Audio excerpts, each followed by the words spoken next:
നമസ്കാരം. ചെന്നൈ ജവഹർലാൽ നെഹ്റു സ്റ്റേഡിയത്തിൽ സത്യപ്രതിജ്ഞ ചെയ്ത തമിഴ്നാടിന്റെ പുതിയ മുഖ്യമന്ത്രിയായി ചലച്ചിത്ര നടനായ വിജയ് ചുമതലയേറ്റപ്പോൾ നമ്മുടെ ജനാധിപത്യത്തെക്കുറിച്ച് അഭിമാനമാണ് തോന്നുന്നത്.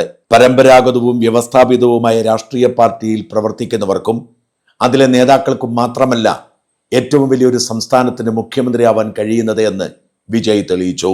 നോക്കൂ, മഹാരാഷ്ട്ര കഴിഞ്ഞാൽ ഇന്ന് രാജ്യത്തെ ഏറ്റവും അധികം GDPക്ക് സംഭാവന ചെയ്യുന്ന സംസ്ഥാനമാണ് തമിഴ്നാട്. ആ തമിഴ്നാടിന്റെ മുഖ്യമന്ത്രിയായി വെള്ളിത്തിരയിൽ നിന്നും വിജയ് നടന്നു കയറാൻ എടുത്തത് കേവലം 2 വർഷത്തെ ദൂരം. വ്യവസ്ഥാപിത മാധ്യമങ്ങളും രാഷ്ട്രീയ പ്രസ്ഥാനങ്ങളും വ്യവസായ സമ്പ്രദായങ്ങളും ഒക്കെ വിജയെ ചവിട്ടിത്താഴ്ത്താൻ ശ്രമിച്ചു. വിജയ് എങ്ങനെയാണോ ആ കിരീടധാരണത്തിന് പദ്ധതിയിട്ടത് അത് പൂർത്തിയാക്കാൻ പോലും അനുവദിച്ചില്ല. സംസ്ഥാന സർക്കാർ തുടർച്ചയായി വേട്ടയാടിയതുകൊണ്ട്, പ്രതീക്ഷിച്ചതിനപ്പുറത്തേക്ക് ജനക്കൂട്ടം വിജയിയെ കാണാൻ തടിച്ചുകൂടിയതുകൊണ്ട് വിജയ് പദ്ധതിയിട്ടതുപോലെ എല്ലാ ജില്ലാ ആസ്ഥാനങ്ങളിലും യോഗം നടത്തി തരംഗമുണ്ടാക്കാൻ വിജയ്ക്ക് സാധിച്ചില്ല. അങ്ങനെ എല്ലാ ജില്ലാ ആസ്ഥാനങ്ങളിലും ജനക്കൂട്ടത്തെ ഒരുമിപ്പിച്ചു ചേർത്ത് വിജയ് എന്താണോ ജനങ്ങളോട് പറയാൻ ആഗ്രഹിക്കുന്നത് അത് ജനങ്ങൾക്ക് മുമ്പിൽ വിളമ്പി. അതിന് തുടർച്ചയായി തെരഞ്ഞെടുപ്പിന് മുമ്പ് ജനനായകൻ എന്ന സിനിമ കൂടി ഇറങ്ങുമ്പോൾ വിജയം ഉറപ്പാക്കിയാണ് വിജയ് ശ്രമം നടത്തിയത്. പക്ഷെ ആ സിനിമ പോലും ഇറക്കാൻ നമ്മുടെ സംവിധാനം അനുമതി കൊടുത്തില്ല. അതുകൊണ്ട് തന്നെ വിജയ്ക്ക് പോലും ഇടയ്ക്ക് പ്രതീക്ഷ നഷ്ടപ്പെട്ടു വിജയിക്കുമെന്ന കാര്യത്തിൽ. എക്സിറ്റ് പോളുകാരും ഒപ്പീനിയൻ പോളുകാരും ഒക്കെ DMK തന്നെയായിരുന്നു തുടർ ഭരണം കൽപ്പിച്ചത്. പക്ഷെ ഫലം വന്നപ്പോൾ ഏതാണ്ട് കേവല ഭൂരിപക്ഷത്തിന് തൊട്ടടുത്തെത്തി വിജയ്. 108 സീറ്റാണ് നേടിയത്. 10 സീറ്റ് കൂടി ഉണ്ടായിരുന്നെങ്കിൽ കേവല ഭൂരിപക്ഷം കിട്ടുമായിരുന്നു.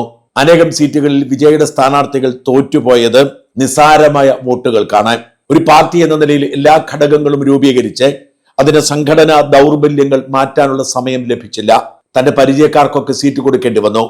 ഓട്ടോറിക്ഷക്കാരും വഴിയോര കച്ചവടക്കാരും ബിസിനസ്സുകാരും അടക്കം പലർക്കും കൊടുത്തു. വിജയിയിൽ വിശ്വാസമർപ്പിച്ച് മറ്റു രാഷ്ട്രീയ പാർട്ടികളിൽ നിന്നും ഇങ്ങോട്ട് ചാടി വന്ന ചിലരെങ്കിലും ഉൾപ്പെട്ടിരിക്കുന്നു എന്നതാണ് ഭരണപരിചയമുള്ളവർ ഉണ്ടാവും എന്നതിന് തെളിവ്. എന്നിട്ടും വിജയിക്ക് ഭൂരിപക്ഷത്തിന്റെ അടുത്തെത്താൻ കഴിഞ്ഞു. 11 പേരുടെ പിന്തുണ കൂടി ഉണ്ടെങ്കിൽ മാത്രമേ വിജയിക്ക് സർക്കാർ ഉണ്ടാക്കാൻ കഴിയൂ എന്ന സാഹചര്യമുണ്ടായി. ഗവർണർ ആവട്ടെ ഭൂരിപക്ഷം എഴുതി നൽകിയാൽ മാത്രമേ മന്ത്രിസഭയുണ്ടാക്കാൻ ക്ഷണിക്കൂ എന്ന് പിടിവാശി കാണിച്ചു. പിന്നിൽ നിന്ന് പിന്തുണയ്ക്കും എന്ന് പറഞ്ഞവർ കത്തെഴുതി കൊടുക്കാൻ തയ്യാറാവാഞ്ഞതുകൊണ്ട് മന്ത്രിസഭാ രൂപീകരണം വൈകി. നാടകീയമായ നീക്കങ്ങൾക്കൊടുവിൽ കേവല ഭൂരിപക്ഷം തെളിയിക്കുന്ന പിന്തുണ ഉറപ്പിച്ചത് DMK മുന്നണിയിൽ നിന്നും CPM-നെയും CPI-യെയും കോൺഗ്രസിനെയും VCK-യും ഒക്കെ ചേർത്തുകൊണ്ടാണ്. വാസ്തവത്തിൽ അവിടെ നടന്നത് ഒരു കൊടിയ വഞ്ചനയായിരുന്നു. DMK എന്ന രാഷ്ട്രീയ പാർട്ടി ജീവൻ കൊടുത്തതാണ് തമിഴ്നാട്ടിൽ കോൺഗ്രസിനും CPM-നും CPI-ക്കും ലീഗിനും. DMK-യുടെ പങ്കാളികളാവാൻ കഴിഞ്ഞില്ലെങ്കിൽ ഒരു MLA പോലും ജയിപ്പിച്ചെടുക്കാൻ തമിഴ്നാട്ടിൽ ഈ പാർട്ടികൾക്ക് കഴിയില്ല. അന്യം നിന്ന് പോകുന്ന CPM-നെയും CPI-യെയും പിടിച്ചു നിർത്തുന്നത് തന്നെ തമിഴ്നാട്ടിൽ നിന്നുള്ള 2 MP-മാരും 1-ലധികം MLA-മാരുമാണ്. കോൺഗ്രസ് പാർട്ടിക്ക് DMK വെച്ച് നീട്ടിക്കൊടുത്തത് 9 MP-മാരെയാണ്. കോൺഗ്രസ് പാർട്ടിയും CPM-ഉം CPI-യും ഒക്കെ ഇന്ന് മേനി നടിക്കുന്നതിന് പ്രധാനപ്പെട്ട കാരണം DMK എന്ന രാഷ്ട്രീയ പാർട്ടിയുടെ നിലപാടാണ്, അവരുടെ ഔദാര്യമാണ്. എന്നിട്ടും അധികാര കഷ്ണം അടുത്ത് കണ്ടപ്പോൾ ഈ പാർട്ടികൾക്ക് ഒരുമിച്ച് DMK ചവിട്ടിത്തേച്ച് ഓടി രക്ഷപ്പെട്ടു. വാസ്തവത്തിൽ വളരെ കാൽക്കുലേറ്റ് ചെയ്തുള്ള ഒരു രാഷ്ട്രീയ ഗെയിം പ്ലാനിന്റെ ഭാഗമാണ് ഇവരുടെ ചാഞ്ചാട്ടം. ഇനി വരാൻ പോകുന്ന 10-11 വർഷമെങ്കിലും തീർച്ചയായും വിജയ് ആയിരിക്കും തമിഴ്നാട് രാഷ്ട്രീയം കീഴടക്കുക, ഭരിക്കുക. അതുകൊണ്ട് തന്നെ DMK-യും അണ്ണാ DMK-യും ഒക്കെ അപ്രസക്തമാവും. അണ്ണാ DMK ചേർത്തുകൊണ്ട് ദേശീയ രാഷ്ട്രീയം കൊണ്ടുവരാനുള്ള നീക്കം BJP നടത്തിയെങ്കിലും അണ്ണാമലയെ ചവിട്ടി താഴ്ത്തിയതോടെ അത് പൊളിഞ്ഞു പോയിരിക്കുന്നു. അതുകൊണ്ട് തന്നെ വിജയ്ക്കൊപ്പം ചേർന്ന് നിന്നാൽ അടുത്ത ലോക്സഭാ തെരഞ്ഞെടുപ്പിൽ കൂടുതൽ സീറ്റുകൾ നേടാമെന്ന് കോൺഗ്രസും CPM-ഉം CPI-യും ഒക്കെ കരുതിയാൽ അവരെ കുറ്റം പറയാൻ കഴിയില്ല. അത് ധാർമ്മികമാണോ എന്ന ചോദ്യം ബാക്കിയാകുമ്പോഴും ആ നീക്കത്തിലാണ് അവർക്ക് ഒരുമിച്ച് മുമ്പോട്ട് പോകുന്നത്. ഇന്ന് ഞാൻ ജോസഫ് വിജയ് എന്ന് പറഞ്ഞ് തമിഴ്നാടിന്റെ മുഖ്യമന്ത്രിയായി വിജയ് സത്യപ്രതിജ്ഞ ചെയ്ത് അധികാരമേറ്റപ്പോൾ ജനിച്ചത് പുതിയൊരു ചരിത്രമാണ്. 59 വർഷത്തിന് ശേഷം ആദ്യമായാണ് ദ്രാവിഡ രാഷ്ട്രീയമില്ലാത്ത ഒരു രാഷ്ട്രീയ പാർട്ടി ഭരിക്കുന്നത്. അങ്ങനെ പറയുന്നതും തെറ്റാകും. പേരിൽ ദ്രാവിഡ രാഷ്ട്രീയമില്ലെങ്കിലും അടിസ്ഥാനപരമായി തമിഴ് ദേശീയത ഉയർത്തിപ്പിടിക്കുന്ന ദ്രാവിഡ രാഷ്ട്രീയം തന്നെയാണ് വിജയും ഉയർത്തിപ്പിടിക്കുന്നത്. അതുകൊണ്ട് തന്നെ വിജയ് ദ്രാവിഡ രാഷ്ട്രീയത്തിന്റെ പിന്തുടർച്ചക്കാരാണ് എന്ന് പറയേണ്ടിയിരിക്കുന്നു. 1967 ശേഷം അധികാരത്തിൽ നിന്നും പുറത്താക്കപ്പെട്ട കോൺഗ്രസ് പാർട്ടി അതിനുശേഷം ആദ്യമായി അധികാരത്തിന്റെ പങ്ക് പറ്റുകയാണ് വിജയിയോടൊപ്പം. പെരിയാർ രാമസ്വാമിയെ തുടങ്ങി വെച്ച വിപ്ലവം ഏറ്റെടുത്ത അണ്ണാദുരൈയുടെ പിൻഗാമിയായി കരുണാനിധിയോട് വിഘടിച്ച് ദ്രാവിഡ രാഷ്ട്രീയം ഉയർത്തിപ്പിടിച്ചുകൊണ്ട് MGR ആണ് വെള്ളിത്തിരയിൽ നിന്നും ആദ്യം നടുനായകനായി എത്തുന്നത്. MGRന്റെ പിൻഗാമിയായി തമിഴകം ഭരിച്ചത് ജയലളിതയ്ക്ക് ശേഷം സൃഷ്ടിക്കപ്പെട്ടത് ഒരു ശൂന്യതയായിരുന്നു. അതുകൊണ്ടാണ് പരമ്പരാഗത രാഷ്ട്രീയ പാർട്ടിയായ DMK പിടിച്ചു നിന്നത്. ജയലളിത മരിച്ചതോടുകൂടി തമിഴ്നാട്ടിൽ ഒരു രാഷ്ട്രീയ ഗ്യാപ്പ് രൂപപ്പെട്ടു. അണ്ണാ DMK ഏതാണ്ട് ശിഥിലീകരിച്ചു. BJP ക്ലച്ച് പിടിക്കാൻ ശ്രമം നടത്തിയെങ്കിലും അതൊരിടത്തും എത്തിയില്ല. അവിടെയാണ് വിജയ് അപ്രതീക്ഷിതമായി കടന്നു വരുന്നത്. രജനീകാന്തിനു വേണ്ടി തമിഴ് മക്കൾ മാറ്റിവെച്ചിരുന്ന ഇടമായിരുന്നിത്. ധൈര്യമില്ലാത്തതിനാൽ ആരോഗ്യ കാരണങ്ങളാലും രജനീകാന്ത് പിന്മാറിയപ്പോൾ ആ ഇടത്തിലേക്കാണ് 50 വയസ്സ് പിന്നിട്ട വിജയ് ചാടിയിറങ്ങിയത്. വിജയുടെ വരവ് വിജയിച്ചു എന്ന് തന്നെ വേണം ആദ്യ തെരഞ്ഞെടുപ്പിൽ തന്നെ 108 സീറ്റ് നേടി എന്നത് തെളിയിക്കാൻ.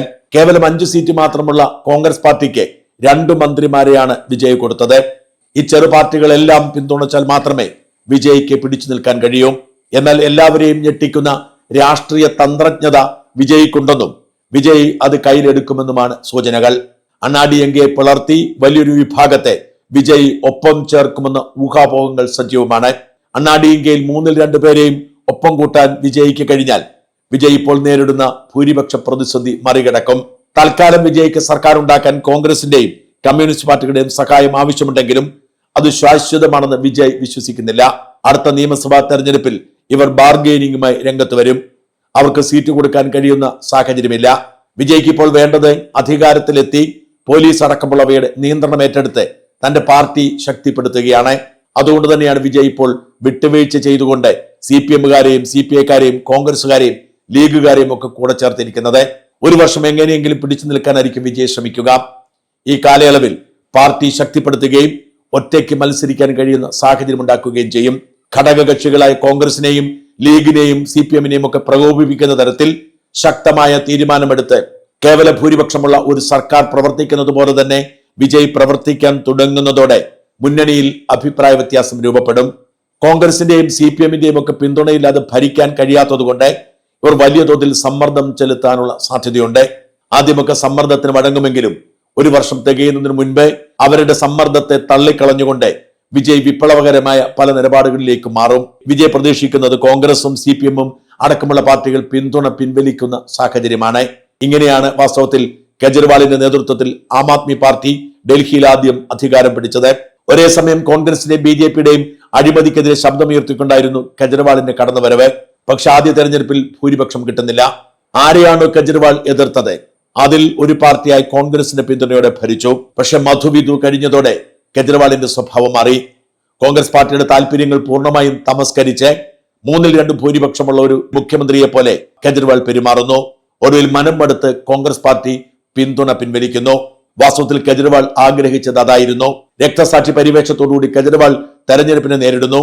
ആകെയുള്ള സീറ്റിൽ 2-3 ഒഴികെ ബാക്കി എല്ലാ സീറ്റിലും വിജയിക്കുന്നു. ഇത്തരമൊരു ഗെയിം പ്ലാൻ ആയിരിക്കും വിജയും ഇവിടെ ഇറക്കുന്നത്. പോലീസ് അടക്കമുള്ള സംവിധാനങ്ങളിൽ ഗ്രിപ്പുണ്ടാക്കാനും പാർട്ടിയെ കെട്ടിപ്പടുക്കാനും വേണ്ടി പരമാവധി 1 വർഷം വരെ വിട്ടുവീഴ്ചകൾ ചെയ്യും. അതിനുശേഷം ജനപ്രിയ നടപടികൾ പ്രഖ്യാപിച്ചുകൊണ്ട് ഘടകകക്ഷികളെ ഗൗനിക്കാതെ വിജയ് ഉപതെരഞ്ഞെടുപ്പിന് തയ്യാറാവാനുള്ള നീക്കങ്ങളുമായി രംഗത്ത് വരും. സർക്കാർ വീഴുമ്പോഴേക്കും വിജയ്ക്ക് സംസ്ഥാനം മുഴുവൻ ശക്തമായ വേരോടി കഴിഞ്ഞിരിക്കും. അങ്ങനെ 3-2 ഭൂരിപക്ഷത്തോടെ ഭരണം പിടിക്കാനും താൻ ആഗ്രഹിക്കുന്ന തമിഴകം കെട്ടിപ്പടുക്കാനുമാണ് വിജയ് പദ്ധതിയിടുന്നത്. അതുകൊണ്ട് തന്നെ ഇത് കൂടാതെ കുറഞ്ഞത് ഇനി വരാൻ പോകുന്ന 2 ടേമെങ്കിലും തമിഴ്നാടിന്റെ മുഖ്യമന്ത്രി കസേരയിൽ വിജയ് എത്തുമെന്ന് തീർച്ചയാണ്. ജയലളിതയുടെ മരണത്തിന് ശേഷം തമിഴ് മക്കൾ കാത്തിരുന്ന ഒരു ദൈവമായാണ് അവർ വിജയിയെ കരുതുന്നത്. വെള്ളിത്തിരയിൽ കാണുന്നത് പോലെ രക്ഷകനായി അവരെത്തുമെന്നും പാവങ്ങളുടെ പട്ടിണി തുടച്ചു നീക്കുമെന്നും തമിഴ് മക്കൾ കരുതുന്നു. കേരളത്തിൽ വിജയ തരംഗമുണ്ട് എന്നത് മറന്നുകൂടാ. അടുത്ത ലോക്സഭാ തെരഞ്ഞെടുപ്പിൽ ഈ സഖ്യം നിലനിന്നാൽ കേരളത്തിലും തമിഴ്നാട്ടിലും UPA സഖ്യത്തിന് വലിയ മുന്നേറ്റം ഉണ്ടാക്കാൻ കഴിയും. പക്ഷെ ഇതൊക്കെ നോക്കി BJP വെറുതെ ഇരിക്കുമെന്ന് കരുതുകയും വേണ്ട. എന്തായാലും തമിഴ്നാട് കീഴടക്കിയിരിക്കുന്നു വിജയ്. അനേകം എതിരാളികളെ ചവിട്ടിത്താഴ്ത്തി വിജയ് അധികാരത്തിന്റെ കസേരയിലെത്തിയിരിക്കുന്നു. ഇനി വിജയ് യുഗമാണ് തമിഴ്നാട്ടിൽ.